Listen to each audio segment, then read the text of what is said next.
Mythology enriches us with knowledge. The dethroning of Saturn has long been a story of cosmic upheaval and transformation. Although Saturn is primarily associated with the Roman god of time and harvest, parallels can be drawn to Norse mythology's apocalyptic event, Ragnarok, where old powers crumble to make way for new orders. This narrative speaks not just to the fall of a celestial figure, but to the broader cycles of renewal and human evolution. In Roman mythology, the son of Saturn refers to Jupiter, the mighty god of the skies and king of the gods. Jupiter rose to power by overthrowing his father, Saturn, in a dramatic conflict that symbolised the passage of an old era and the beginning of a new one. Similarly, in Norse mythology, the sons of the great figures, such as Odin's son, Vidar, play vital roles in Ragnarok, rising to prominence as the old gods fall. The dethroning of Saturn can be interpreted as a parallel to these mythical tales of generational shifts, where younger forces take over the mantle of leadership from their predecessors. Ragnarok is a tale of destruction and rebirth, marking the end of the gods and the cosmos as they were known. The dethroning of Saturn was a critical moment in this drama. The fall of Saturn, the deity associated with time and cycles, represents the collapse of old entrenched systems, both divine and earthly. It signals the beginning of a tumultuous era where chaos reigns before a new equilibrium is established. In the context of Earth's mythology, this event carries a profound allegory. Saturn, a figure tied to control, limitation and order, may represent the social structures or ideologies that dominate a specific era.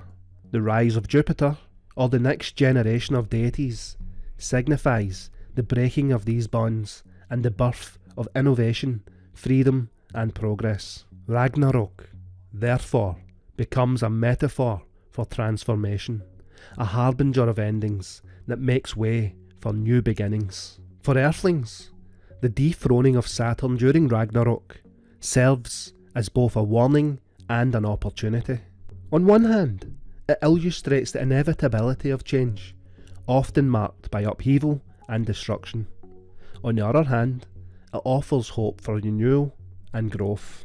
Just as the gods of Norse mythology confront their doom to pave the way for a new world, humanity must embrace the cycles and endings and beginnings in its own journey. In modern contexts, this mythological narrative resonates deeply. Saturn's fall might symbolise the breakdown of outdated systems, be they political, environmental or social, and the rise of a new generation that must take responsibility for shaping the future. Ragnarok, often translated as the fate of the gods or the twilight of the gods, is one of the most evocative and cataclysmic myths in Norse mythology. It is both an ending and a beginning, a tale of destruction and rebirth that encapsulates the cyclical nature of existence. Ragnarok serves as a powerful metaphor for change, renewal and the inevitability of transformation in the natural and spiritual realms. This was not an event that happened without warning. The myth tells of numerous omens that foretell the end of the world. Chief among these is Fimbulvita, a prolonged and brutal winter lasting 3 years without respite. This harsh winter brings widespread suffering, leading to the collapse of social order as kin turn against kin and chaos reigns among humanity. The wolves, Skull and Hati, who have long pursued the sun and the moon, finally catch their celestial prey, plunging the world into darkness. Meanwhile, a great serpent stirs in the oceans, causing massive floods, and a fire giant prepares to march with his flaming sword. These portents signal the unravelling of the cosmos, as both gods and mortals brace for the inevitable.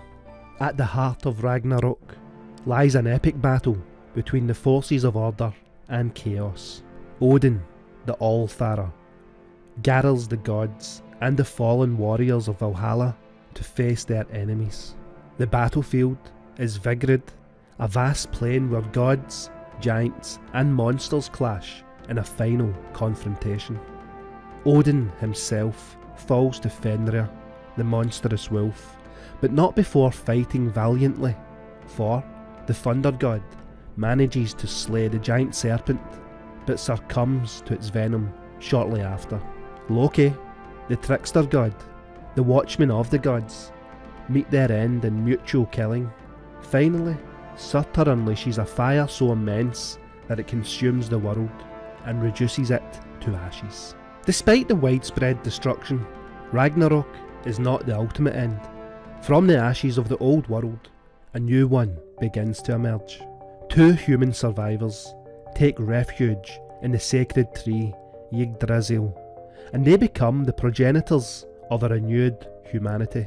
The surviving gods, including the sons of Thor, inherit this new world and begin to restore order. Baldur, the beloved god of light who had perished before Ragnarok, returns from the underworld, symbolising hope and renewal. The cycle of destruction gives way to creation, underscoring the Norse belief in the eternal recurrence of life and death. Ragnarok is more than a cosmic story of annihilation. It's a profound allegory for the life cycles of death and rebirth. It reflects the Norse worldview, which embraced the harsh realities of existence while holding out for renewal. The gods, despite their immense power, are not immune to fate, highlighting the inevitability of change and the limits of even divine control. The dethroning of Saturn by his son symbolises a critical moment in this drama. The fall of Saturn signals the beginning of a tumultuous era where chaos reigns before a new equilibrium is established. And for the Norse people, Ragnarok may also have served as a reminder of the impermanence of human achievements and the importance of resilience. The destruction of the old world is not a tragedy, but a necessary prelude to the creation of something new. But what do you guys think about this? Comments below. And as always, thank you for watching.